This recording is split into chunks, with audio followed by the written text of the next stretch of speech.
Alors bonjour les amis, alors aujourd'hui je vais vous partager une belle découverte. Alors j'espère que vous avez trouvé ça aussi intéressant et que ça l'a été pour moi. Aujourd'hui on va voir un mot, c'est le mot vasar ou hasard. Et en fait l'intérêt de ce mot c'est qu'il commence par un vav. Alors voilà. Alors le vav, c'est la deuxième lettre la plus employée dans la Torah, après le yod, mais il y a quelque chose de très surprenant, c'est qu'il n'y a que 3 mots, 3 noms communs, plutôt, qui commencent par un vav. Alors on avait vu le premier dans la leçon, l'enfant impossible. Le deuxième mot, c'est dans la construction du tabernacle, vavim, ça veut dire crochet, en crochet donc, et c'était en or, ce qui représente quand même la divinité aussi, il y a quand même une image de divinité. Et puis ici donc il y a ce troisième mot, et puis comme le chiffre 3 nous parle quand même de quelque chose qui est complet, eh bien il y a certainement quelque chose de très intéressant à découvrir avec ce mot. Alors moi j'ai l'impression que ce mot, c'est comme si Dieu il nous met un petit drapeau rouge pour nous dire, regardez là, il y a quelque chose que vous allez découvrir. Voilà, alors je vais faire d'abord un petit rappel sur la lettre Vav, bien que, bon voilà, je vous invite à aller voir la leçon sur le Vav, c'était la leçon 27. Alors, pour vous aider, vite fait, voilà. Alors Vav, ça veut dire crochet ou clou.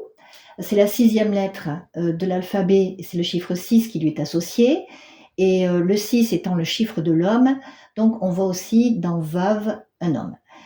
Mais il a quelque chose de très particulier parce que le Vav, donc on a dit, c'est vraiment lié à un crochet, à quelque chose qui relie. D'ailleurs, Vav, ça veut dire et la première fois où c'est employé, c'est dans Genèse, le premier verset, chapitre 1, verset 1, et il est dit que Dieu créa les cieux et la terre. Au commencement, Dieu créa les cieux et la terre, et c'est là qu'on va voir la première fois, le Vav qui collé à Aleph Tav pour dire et. Voilà. Ensuite, autre chose concernant le Vav qu'on avait vu, qui nous montre qu'il est vraiment particulier.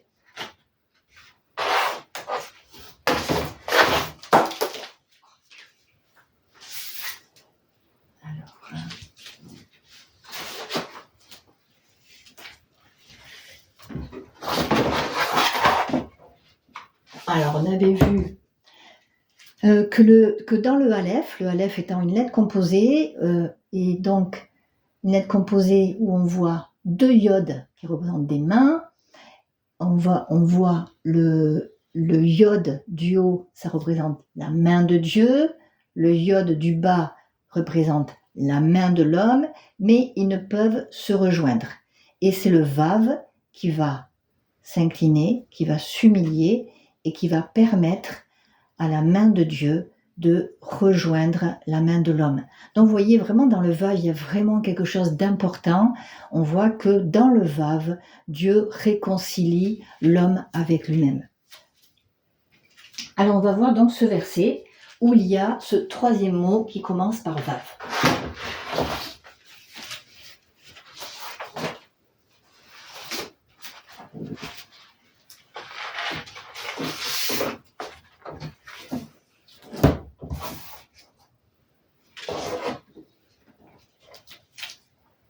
Alors ce verset, donc c'est Proverbe 21:8. Alors dans la Darby, c'est la voix d'un homme coupable est détournée, mais l'œuvre de celui qui est pur est droite. Alors vous avez vu que je l'ai changé. En fait, c'est pas ça que j'ai écrit. J'ai un petit peu modifié l'ordre des mots pour que ça colle vraiment à l'hébreu. Comme ça, dans l'hébreu, en fait, c'est vraiment détourné, c'est le premier mot, etc. Voilà. Alors, on va voir donc notre mot coupable. Alors, coupable, donc c'est vasar. Ça veut dire donc coupable ou ça veut dire aussi chargé de culpabilité. Quelque chose qui est intéressant, c'est que, en fait, en hébreu, il y a assez souvent, on va voir que le verbe être n'est pas écrit dans la phrase, et donc on le place selon la logique de la phrase, selon le sens. Et ici, par exemple, quand ici il y a marqué mais celui qui est pur, en fait, il n'y a pas écrit tout ça, il y a écrit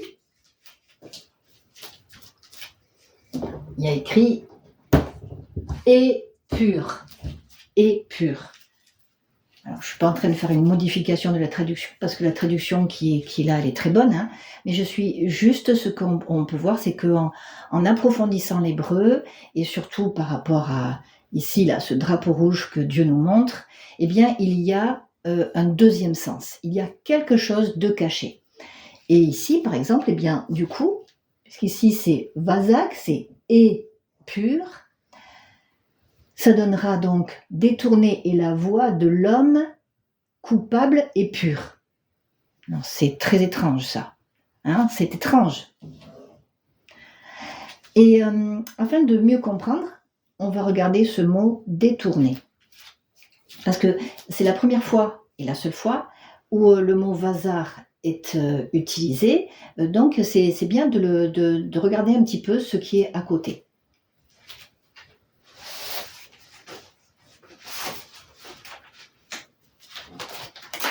Alors, détourner, ça se dit... Alors, c'est un mot un peu compliqué.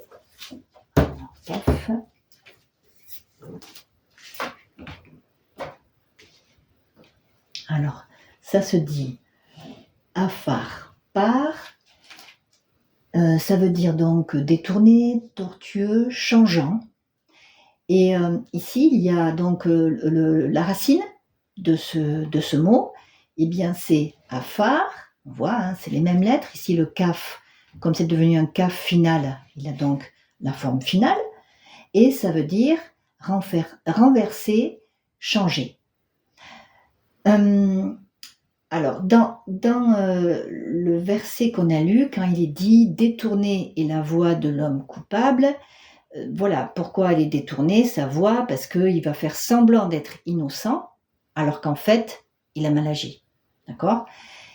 Et donc, c'est pour ça qu'il est changeant, il change, il fait croire qu'il est innocent, alors qu'en fait, il a mal fait. Et ici, on va voir, donc, en approfondissant ce verset, on va regarder un petit peu, puisque ici, ce mot-là, afarpar, c'est la première fois et la seule fois qu'il est employé dans la Bible, donc ça attire quand même l'attention. Mais par contre, ça, là, afar, c'est employé plusieurs fois. Alors, je voudrais juste vous lire quelques versets où c'est employé, parce que je trouve que c'est beau. Alors,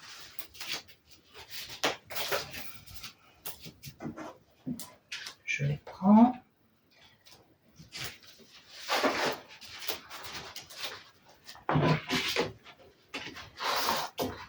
Alors, par exemple, ça va être employé dans Deutéronome 23:5. C'est on est en train de parler de Balaam qui devait maudire, qui avait été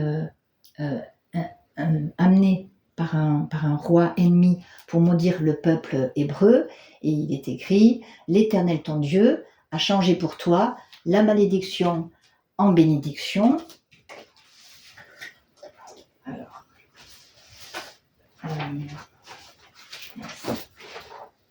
bon, je vois plus mon petit papier. Oui, il est là. Bon. Et changer, eh bien, c'est afar. Voilà. Changer. Ton Dieu a changé pour toi la malédiction en bénédiction, ou ton Dieu a renversé pour toi la malédiction en bénédiction. Je vais vous en lire vite fait. Donc, dans Néhémie 13:2, c'est la même chose. Notre Dieu changea ou retourna la malédiction en bénédiction. Et puis dans Esther, au chapitre 9, Haman avait tout préparé pour que le peuple juif soit complètement détruit, tué. Et il est écrit au verset 1, « Ce fut le contraire qui arriva, Et donc le mot contraire, eh bien c'est Afar, qui arriva, les Juifs dominèrent sur ceux qui les haïssaient. Et quelques versets plus loin, verset 22, leur douleur avait été changée en joie. Changée, Afar. D'accord? Alors on va revenir maintenant à notre verset. Voilà. Voilà. Alors qu'est-ce qu'on va voir? On va voir en fait que cet homme chargé de culpabilité, eh bien, dans ce monde détourné, il y a quelque chose qui a été renversé. Il y a quelque chose qui a été renversé. Ici, donc, coupable et pur, il y a quelque chose qui a été renversé. Et en fait, il nous est parlé du Messie. Le Messie, eh bien, il était pur, mais il a pris la culpabilité. Donc, il s'est présenté comme coupable. Voilà. Et droite est son œuvre. Et quand on revient, en fait, aux différents passages où il y a Afar, eh bien, qu'est-ce qu'on va voir? En fait, on va voir que c'est toujours l'idée, non seulement c'est qu'il y a un renversement, comme là, mais il y a aussi la malédiction qui est changée en bénédiction. Les desseins de l'ennemi ont été anéantis et c'est l'ennemi qui a été vaincu, anéanti. Voilà. Donc, eh bien, c'est ça en fait l'œuvre de Dieu, de détourner la voie de l'homme chargé de culpabilité, cet homme qui en fait est pur. Eh bien, c'est afin que nous puissions jouir de la bénédiction et que la malédiction soit changée en bénédiction, parce que droite est son œuvre. Voilà. Et ça, en fait, ça nous parle encore, eh bien, du plan de salut et le salut accompli par le Vave. Et voilà, si vous voulez rafraîchir votre mémoire, ben, retournez aux 2 leçons sur le Vave, le 27-28. Et puis comme ça, vous allez voir un peu comment c'est grandiose l'œuvre de Dieu. Au revoir.